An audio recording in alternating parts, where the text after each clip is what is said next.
c'est vrai que c'est difficile de prendre 4 buts à domicile, surtout dans un match comme ça.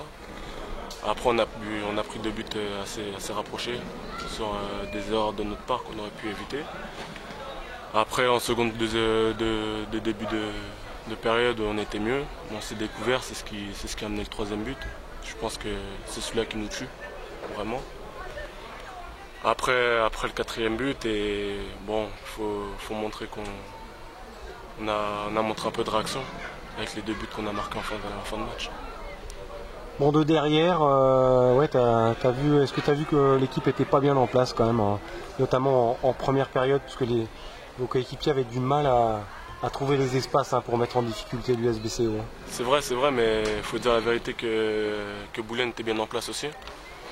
Et ils étaient compacts, bien regroupés. Après, ils attendaient l'erreur de notre part, ce qu'ils ont su conclure par 2 buts.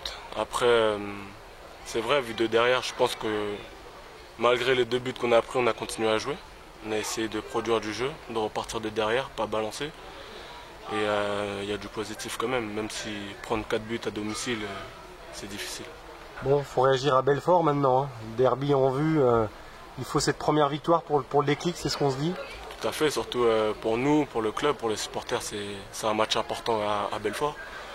On sait que c'est un derby et il faudra montrer un autre visage la semaine prochaine. Comment se passe l'intégration dans ce groupe spinalien? Comment tu sens l'ambiance? Très bonne, l'ambiance est très bonne. C'est vrai qu'il y a beaucoup de nouveaux joueurs. Mais entre les nouveaux et les anciens, tout se passe très bien. Après, il faut du temps pour que ça se voit sur le terrain, mais je pense qu'il ne faut pas s'en faire. On est sur la bonne voie, on continue de travailler.